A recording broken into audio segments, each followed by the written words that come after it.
Hey everyone, it's Father Sean for another episode of The Couch Chat, and we're talking the things finances, right? The merger of our four parishes, how this is going to work, kind of led up the last couple weeks to this point of how decisions were made. That was or how we kind of came to these recommendations. That was last week's video. So the first thing maybe just to discuss is maybe an example from the business world. Let's say hypothetically, I owned a little corporation that owned 4 franchises of McDonald's, right? Everything's in my name. Let's just call it Father Sean's McDonald's Incorporated, all right? And that's my company that owns these four separate McDonald's franchises. Well, there's a way that you could do the finances, right? That you could know what the big corporation has and owns and profits and losses and making sure expenses are paid for, what are assets, our liabilities, all those sorts of things. And then you could break that down into the 4 separate franchises, right? How's franchise A doing, B, C, D? How is all of them doing? And they could keep their expenses separate. They could keep everything kind of separate and know how each individual one is doing. So one of the questions that we had to answer is, well, is that how we're just going to do the finances in a parish merger, right? We become the Holy Face of Jesus Parish, and then we have basically 4 franchises, 4 outposts, 4 missionary centers, for a much more biblical term than a franchise, but that we just keep everything kind of separate so that we know how each one is doing individually. And as we thought about that, as I've thought about that, and everybody who is kind of involved in this, that basically keeps us where we are. And the problem with that is one of the great benefits of bringing 4 parishes together is that it cuts out so much duplication, triplication, quadruplication of what we do. Because right now, as I mentioned in an earlier video, 55% of our expenses are shared. But if you add in the archdiocesan assessment, so kind of the 10% of most income, not all income, but most income that gets sent as part of our assessment to the archdiocese, that's almost 2/3 of our expenses are shared between the parishes in some way. So that means what we would have to do if we kept everything separate in 4 is that when a bill comes in that's shared, it has to get split between each, we want to call it each department of the new corporation, right? You'd have your Immaculate Conception, your St. Joseph, your St. John, your St. Lawrence, and you'd have to split that bill 4 ways. And then you keep it in 4 different accounting softwares, right? It's got to be in the books 4 different ways. And that's how we're doing things now.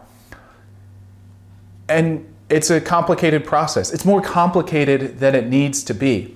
So one of the things that was recommended by this committee is, well, if this is actually going to benefit us and make things better and not just going to be like a name change without actually having any real substantial help that's given to the administration, then we actually have to bring things together.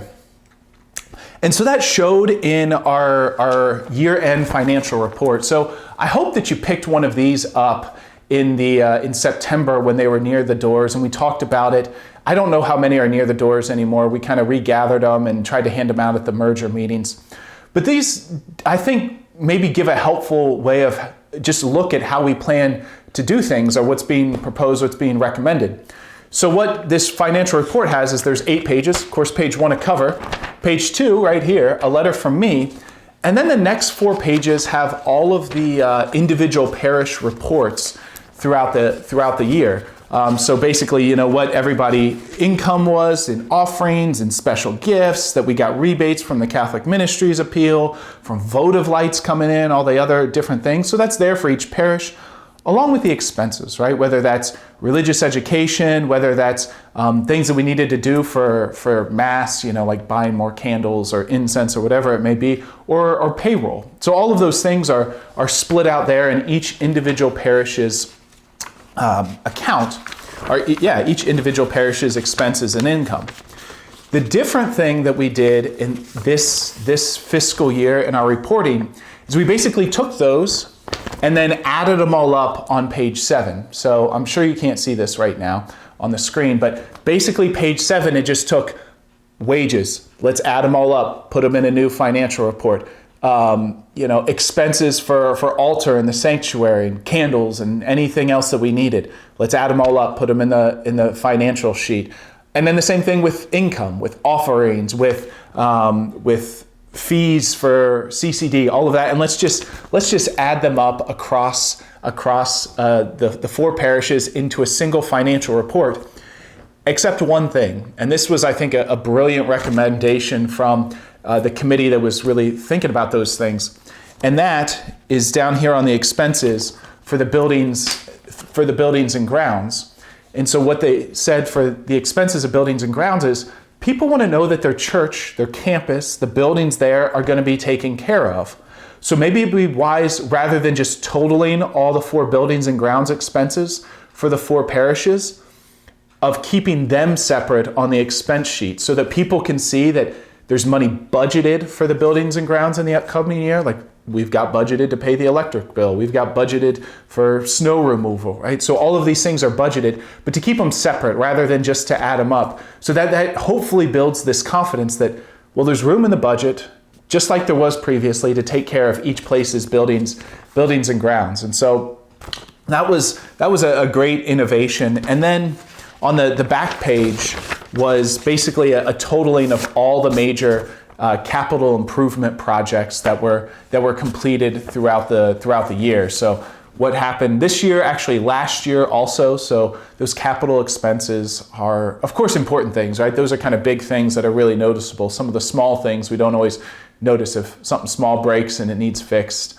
but the big capital improvement projects, those are noticeable. So anyways, that's kind of how things came together. It's like, well, rather than keeping these 4 separate departments, what if we total them up into make one, but still show that we're taking care of the buildings and grounds at each parish? So we'll see if we can figure out how to maybe link some of these documents to make sure you can at least maybe just see what the total would be, this 7th page.